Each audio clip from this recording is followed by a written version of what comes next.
You were talking about the Hollywood Talent Scout show. Yes. Yeah, that author had started it in New York. Yes. The idea, of course, of talent scouts was that the talent scouts were stars who were established, who wanted to give a boost to young comers who were professionals, not amateurs, but had never been given a showing yet, and they wanted to tell how they met them and what they think of them. It was a good idea. Yeah. Sometimes they were their own children, in the case of a singer. But we found out as we got into it further and further that we had to do some helping because they didn't always have anybody in mind or have met somebody. But other than that, it was a good show. It was a big band, and we had mostly the star telling what he thought was the future of this young fellow, and then he either sang or he did something to illustrate it. Can you remember years. some of the names of the young performers? Well, Nat King Cole's daughter, Natalie, and Jack Smith, and Smothers Brothers? no, Weren't they on that? no, show? not Smothers. They Yeah. might have been. Gary Marshall? Gary Marshall, Yeah. yes, he's been something. Oh, yeah. And but they were some of them went on to do very well, and some of them vanished. Yeah. That's the way the game played. You bet. You bet. And let's jump up ahead to 10 years ago. Yeah. 1987, you were given a great honor. You were the ambassador of the 200th celebration of Australia. Yes. Why were you given this honor? For A two Canadian? reasons. In the first place, I had been very prominent in Australia. Uh-huh. I had gone there 20 years before to grow rice up near Darwin in what we call the top end, with a number of other stars like Andy of Amos and Andy, and Rhonda Fleming, and a couple others, people who were not stars but were business people. We'd been given 500,000 acres of land on which to grow rice up there by a friend of mine who was the Prime Minister, Harold Holt of Australia, because he wanted Americans to come in and develop with tax money land that was just lying fallow. And so we went up there and we tried to grow rice. And not being farmers or city folks, we didn't ask a couple of very important questions. How much does it rain? And how does the rain come down? And what kind of hostile flora and fauna exist for the growth of rice? We didn't bother to ask that. So when they told us it was 87 inches of rain, which is just perfect for growing rice, they didn't bother to tell us it comes down in the same week. Therefore, our dams, our land, and everything else floated out into the Tasmanian Sea, or one of those places. They also didn't tell us that it was in a place called Humpty Doo. And we left there being Humpty Dumpties because we lost about $1.5 million in a year. And not only did our land float away in the rainfall, but we had a river that ran through it, and in the river were 18-foot-long crocodiles. So we had a turnover of the labor force. So I went on to go into other things in Australia because I like Australia and I like Australians. It was like a Connecticut Yankee in King Arthur's court. 7 million people living in a land as big as the United States, with things that are going to happen there as they did here. And you could just look back at history and you could see all the things that were going to happen. So I stayed to join in letting them happen. I became a big landowner, had sheep stations. I even got to the point where I was on the lifestyles of the rich and famous with Robin. And I had a 1 million acre ranch, 60,000 head of sheep, 25,000 head of cattle, and Aborigines working for me. And I was on the radio there and on television. And so when Ronald Reagan wanted to have somebody who would be a commissioner general for the World's Fair down there with the rank of ambassador of the United States, he asked me, and I was very happy to do it. So I appeared before the Senate Foreign Affairs Committee in Washington with a group of nervous people from the State Department who were worried about a show business guy being named ambassador. And I came over with a covey, a platoon of people to help me in this big hearing on Washington in front of the Senate. And the guy came out, the senator, I won't mention his name, but he came out, sat up there in a circle and all the camera, and he says, "Mr. Linkletter," he says, "when I was a little boy," I've heard this start 100 times, so I knew what was coming. "When I was a little boy, I always used to watch your show with my mother." He says, "as far as I'm concerned, you can be ambassador anywhere you want to be." And we were out of the place. They were just startled. But that's the influence of my old kids show, which follows me. I might add, I was pulled over by a cop in Sunset Boulevard not long ago. He started writing me out a ticket. He says, "Art Linkletter." He says, "God, when I was a kid, I always wanted to be on your show." I said, "If you write that ticket out, you'll never be on the show." It works.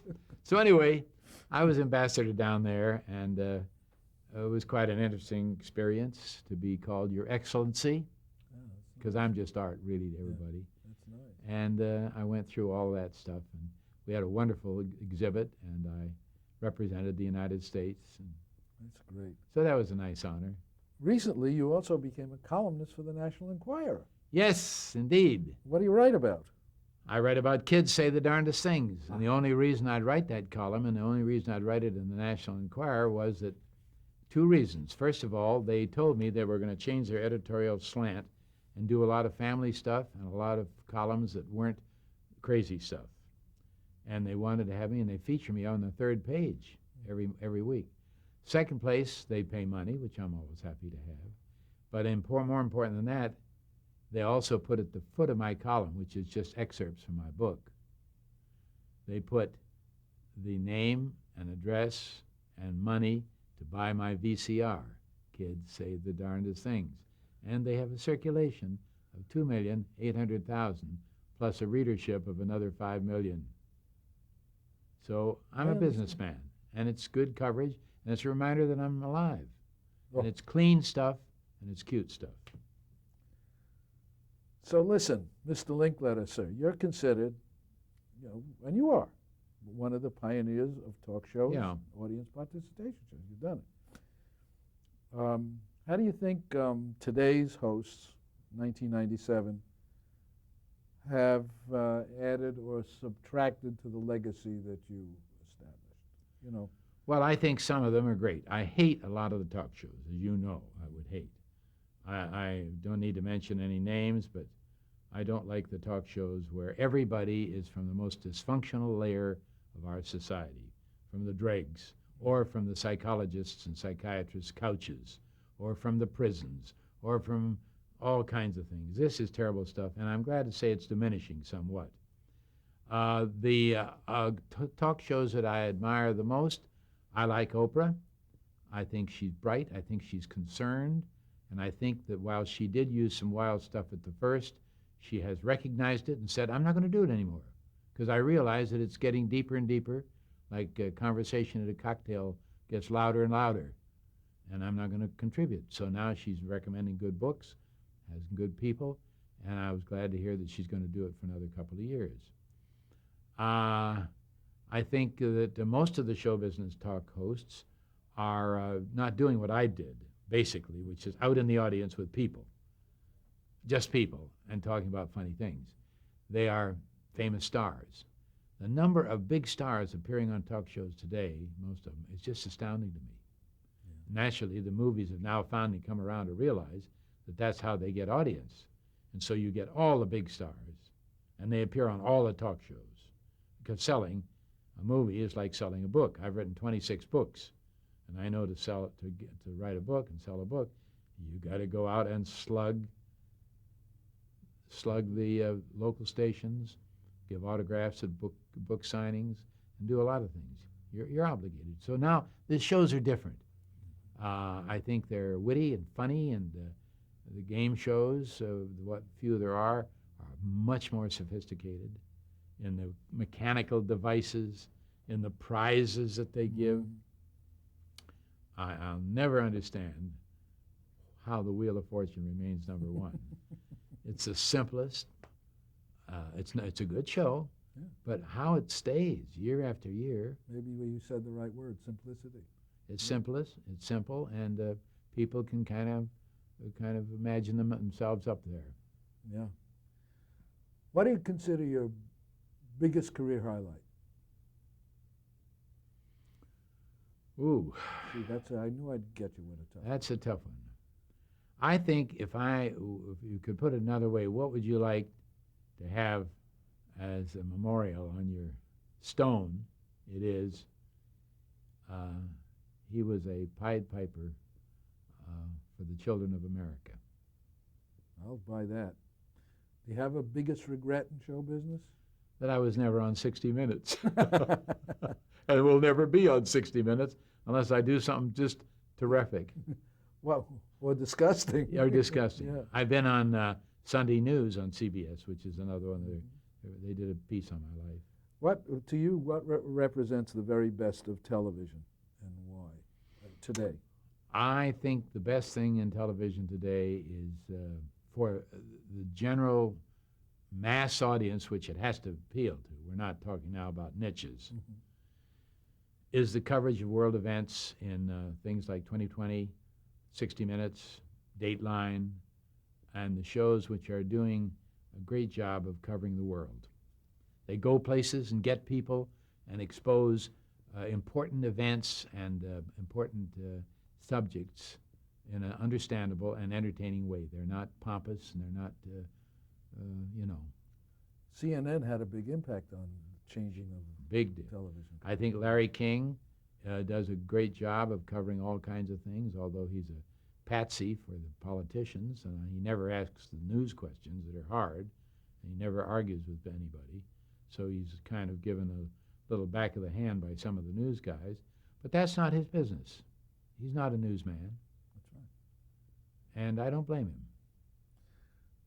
How have TV audiences changed, besides getting bigger and, Well, they're getting fractionalized, and they're going to things that they have a special venue for. But the audience is getting more demanding. They're getting more fickle. They're being over-entertained, overstuffed. When they talk about having 500 channels to pick from, I just say, ha, ha, ha. Impossible. You're just going to get more of the same. They're doing everything that I think can possibly be done. How do you envision television in the next century? What do you think is going to happen? Well, I just think that pictures are going to be better. I think the digitalization of pictures, which is going to make them better, is a very interesting thing. It's probably going to represent more money being spent by the industry, station owners, networks, and people buying new sets than anything in the history of commercial change, because none of it was being pushed by consumer demand. As Andy said on the 60 Minutes the other night, he says, gee, he says, they're going to get better pictures and spend billions of dollars. He said, pictures are good enough for me. I wish they'd take that money and make better programs. That's the way I think. Yeah. You do a good impression of him. Okay, now suppose those bright guys back in the 30s didn't invent this thing called television.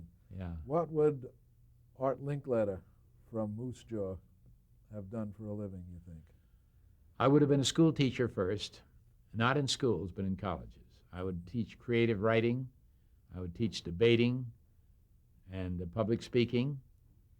And I would become what I am already today, and that's one of the busiest and most popular public speakers in the country. That's what I do. I lecture 60 to 70 times a year on a variety of subjects at universities, churches, town halls, large conventions. I get up and talk for an hour, hour and a quarter at audiences ranging from 500 to 10,000. On a dull night, I will get up out of bed at home here, go into the kitchen for a glass of milk, open the kitchen refrigerator door, the light will go on, I'll do 20, 25 minutes. I'm ready to speak. Turn the light on, give me a microphone, and I talk. It's one of the most rewarding things in my life. To begin with, the audience is there for me. They're not stumbling by on a dial, and they've just come from the Cowboys riding the rodeo or something. In the second place, they can't turn me off the same way. And more importantly, I don't have to constantly pander to the rating game. The rating game is important commercially, but it has driven down the quality of television because you have to have numbers. If you stop being exciting or dirty or dramatic or whatever, they're going to go looking for it, a lot of them. Yeah. Now, in lecturing, I can be funny, I can entertain, then I can get very serious. And I do, very serious, talking about Alzheimer's.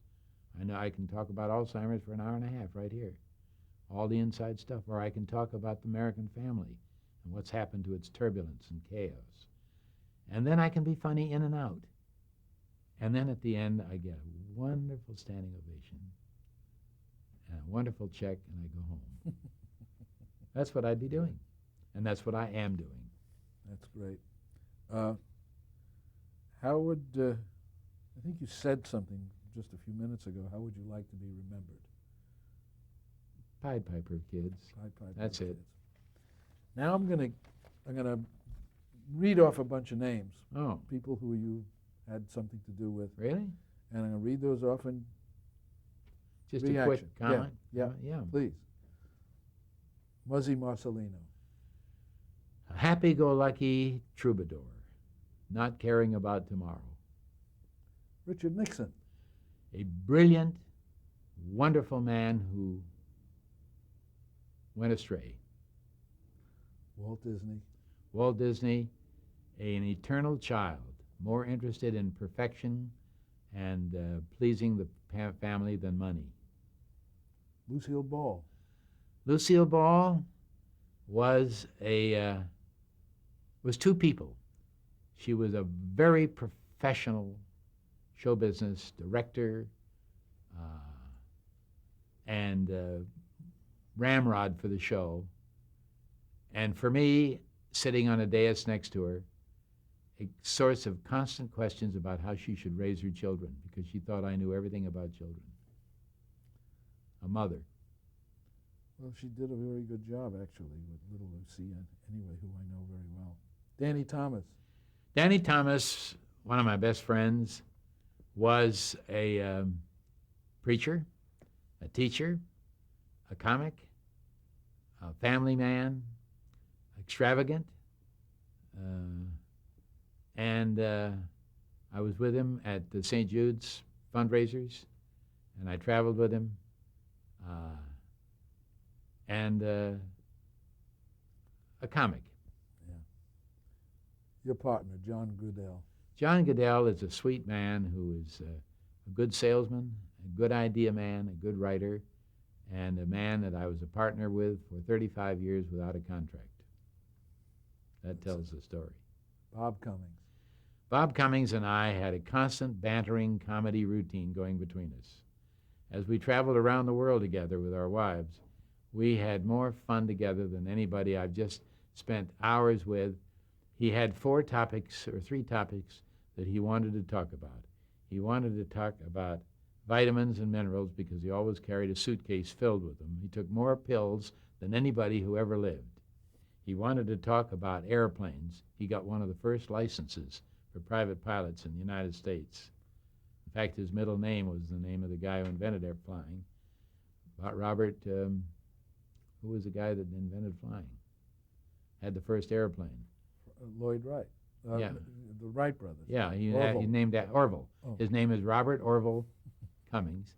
And the third thing, his pictures and his show business. He never tired. He was the most actorish actor I ever knew. Norman Vincent Peale. Norman Vincent Peale was a good Christian. He was a great family man, and he was my guru, and he was my friend. He was the one who called me when my daughter died to tell me that I should go out on a crusade to help other children. Mm-hmm. Bill Paley, William Paley. William Paley was a man I knew well, but never felt I knew very well. He had a lot of layers, and he never let you all the way in. But he always thought that I was a great MC, so I was always in favor of him talking about me. Charles Carell from Amos and Andy. Charlie Carell basically was a bricklayer. He was an artisan who had a hobby of entertaining, and would go around to local shows in Chicago and do routines. And he met Freeman Gosden, who was an intellectual and a great professional guy, and put together Amos and Andy. But Charlie Carell was a family man, and he was always trying to get into the Catholic Church, but he'd been married twice before. And he used to tell me, I'm going to get into that damn church if it's the last thing I ever do. He used another word. Yeah. Pat Weaver. Oh, Pat Weaver was the funniest guy to be the president of NBC I ever thought of in my life. He was like his brother in many ways. He was a wild man. His brother was Doodles. Doodles Weaver. Yeah. And Doodles was a certified nut. And Pat Weaver was a guy who would beard the president of General Electric or Ford and say, look, you ought to be putting on ballets and operas and good music. What do you care what you sell? No, you owe it to the people. And he started the Tonight Show, and he started the Today Show. He started the specials. He was a brilliant guy and a dear friend. You bet. Ozzie Nelson. Ozzie Nelson was a combination of show business and family. Most people think of him as strictly a square family guy.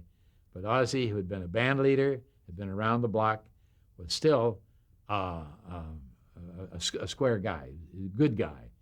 And I'll never forget when John Goodell was suggesting that they go into the business of a situation comedy, and he said, we'll call it Harriet and Ozzie. And Ozzie said, no, Ozzie and Harriet. The man always comes first. And what about Harriet?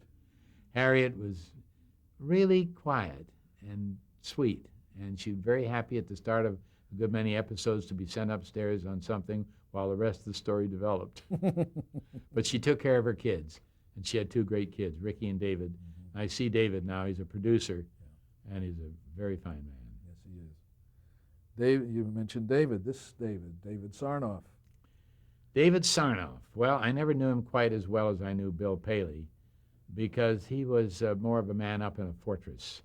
You didn't get up to see him very often, and he was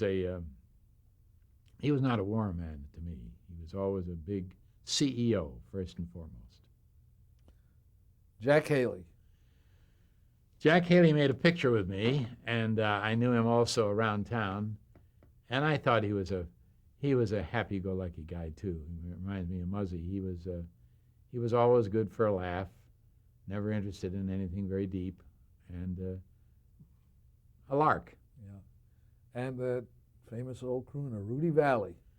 Rudy Valley was, first of all, probably the biggest egotist I ever met in the entire history of show business. And number one, he was one of the tightest guys with a nickel that ever came to Hollywood. And in his later years, after he'd stopped being one of the most famous guys in the world and show on the stage, became, unfortunately, one of the most foul-mouthed comedians. He would appear at little nightclubs, and he would tell jokes that would just shame you. Isn't that a surprise? Yeah. He was just kind of driven. He was like some of the comics who are going to get a laugh no matter how deep they have to go and how dirty they have to get. That's too bad. Too bad. Monty Hall. Monty Hall is a warm-hearted, delightful fellow Canadian who has done more good than people ever give him credit for. The help he's given to charity and fundraising, and the funny thing about Monty was that he felt a lot about his show like I felt at times about People Are Funny. What am I doing, hitting people with pies and squirting juice? He always felt that he had a lot more to give than just doing crazy stuff, and he does. Yes, he does. Here's a name, Robert Kintner, former president of ABC. Yeah, Robert Kintner was a guy who'd been a journalist, and he'd been, I met him on several occasions.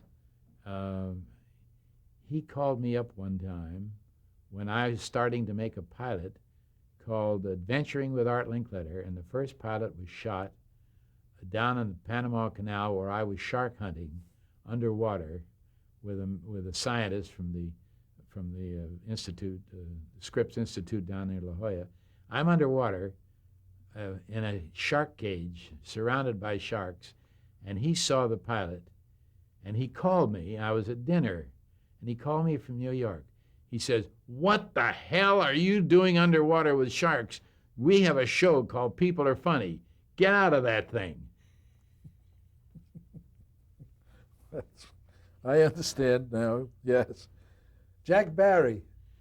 Jack Barry and I were never very good friends because we didn't see a lot of each other, but he was an innovative, he was a bright guy, and he had a real tough go when the quiz scandals came, and he stayed in there and fought and made a comeback. Ralph Edwards. Ralph Edwards was an enemy. We were both enemies because we were young cocks coming up in the bullfight of the ring, and he had his show and I had my show. We were always we weren't mad at each other, but we were accusing each other of stealing ideas because he was on Tuesday and I was on Friday. And sometimes a show that we were working on the same big idea and it came out the same week. And then as time went on, and we both did well, and we both didn't need to be so combative, we became good friends. I admired him for the way he stuck with his wife through many long years of Parkinson's disease and stayed with her and was loyal and true. He treated all of his people and his staff well. He did some great shows in addition to Truth or Consequences. He did the show about This Is Your Life. This Is Your Life, which was a great idea. Mm-hmm. And Ralph's not too well now, but he's a good guy. We're friends. Good. Perry Como. Perry Como is just as laid back as you heard. When I did his show, he sat down during the rehearsals in the audience, and I did our lines with the orchestra leader, and I never rehearsed with him once. And when we came on the air, he was reading all of his lines to me from a cue card. He never looked at me once. He was always looking a little to the left of me where the cue card was. He says, "Well, Art, what's happened to so-and-so?" And I was reading mine. So we had a whole interview and never looked at each other. And during a break in the rehearsal one time, I went out and got a haircut, and I got a bad haircut. And when I came back to the show, he took a look at me. He says, "You haven't read your contract." I said, "What do you mean I haven't read my contract?" He says, "If you'd know that I do all the haircuts." He was a barber, you know. He says, "Whoever gave you the haircut shouldn't be a barber." But he was really laid back. Let's stop here for 1 second, okay? Yeah.